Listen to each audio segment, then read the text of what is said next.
The film opens with Sam, a man traveling alone by train. His life is full of troubles, and nothing seems to go right. He's on his way to a remote desert-like town to start a new job. On the train, he quietly eats his food while a woman and her child sit opposite him. Seeing their condition, Sam gives them his meal. When the train stops, Sam gets off at an empty station. The company had told him that a man named Rick would come to pick him up. Sam looks around and spots a man inside a small room. He tries to talk to him, but the man ignores him. Sam asks for the bathroom, and the man only points silently. Controlling his anger, Sam walks away. While he's inside, another man shouts from outside, "Hurry up.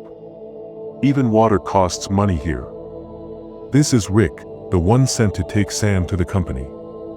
Sam says he's almost done, and soon they leave together. On the way, Rick demands $300 for the trip. Sam is shocked. The company told him it would be $200.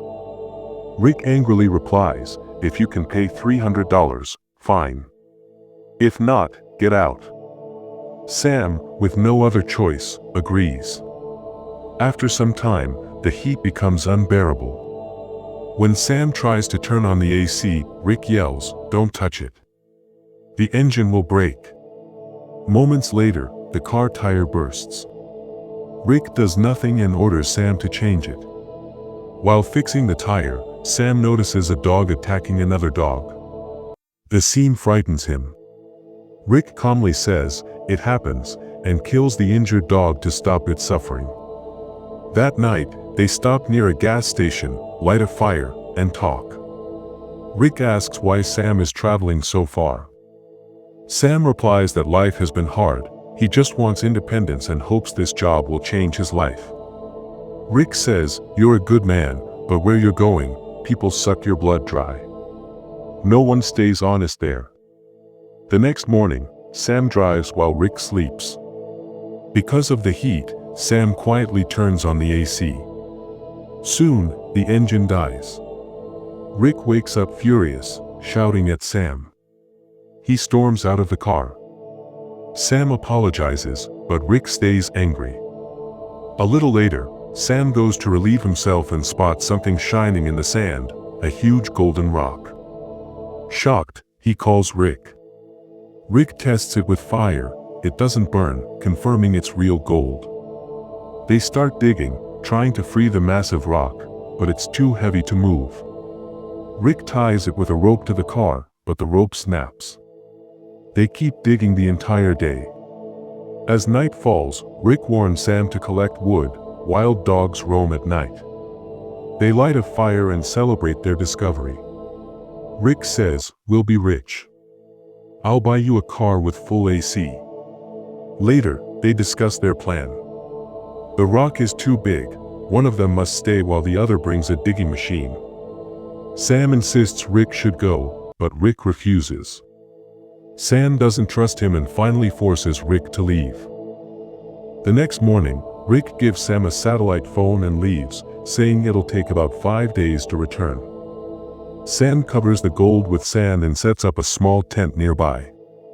At night, he keeps a fire burning to scare off wild dogs. Days pass. The sun burns his skin, food and water run low, and fear grows. One day, Sam explores and finds a crashed plane nearby.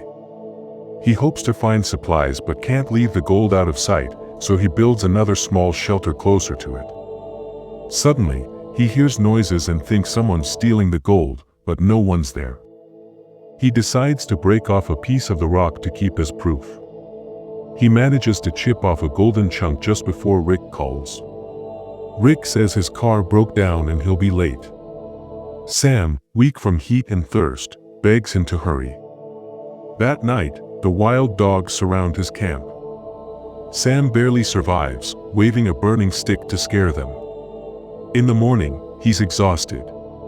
He tries to rest but the scorching sun burns his skin. His food and water nearly run out. Desperate, he hunts a snake to eat, but while killing it, he spills most of his remaining water. Later, He returns to the plane wreck searching for supplies and suddenly sees a woman approaching. Startled, he hides. The woman calls out, asking what he's doing there. Sam refuses to answer. She insists on staying nearby. Sam gets nervous. If she sees the gold, everything's over. He tells her to leave, but she refuses. Then she spots the gold and says, "So this is your secret. You want all of it for yourself." She demands half. In anger, Sam hits her with a stick, killing her instantly. Shocked, he buries her body. When a wild dog tries to dig it up, Sam burns the corpse to ashes. Days later, Sam's condition worsens. He calls Rick again, begging for help. Rick says he's on his way but moving slowly. Sam's body is covered with burns, and he's starving. A massive sandstorm hits. His tent flies away, and a tree falls on him, impaling his stomach. Still, his obsession drives him back to the gold. He drags himself across the sand and finds a piece of it. He smiles through the pain.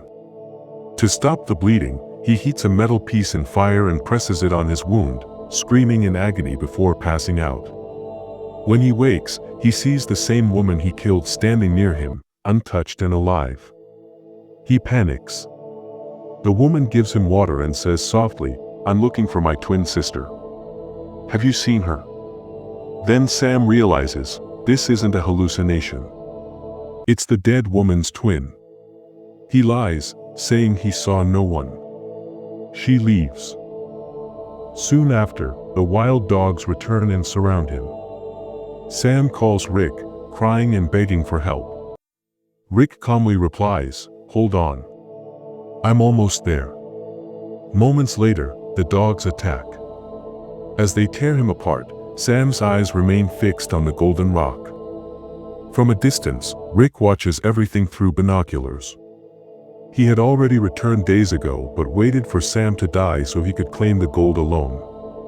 When he finally walks toward the treasure, a spear suddenly pierces his chest.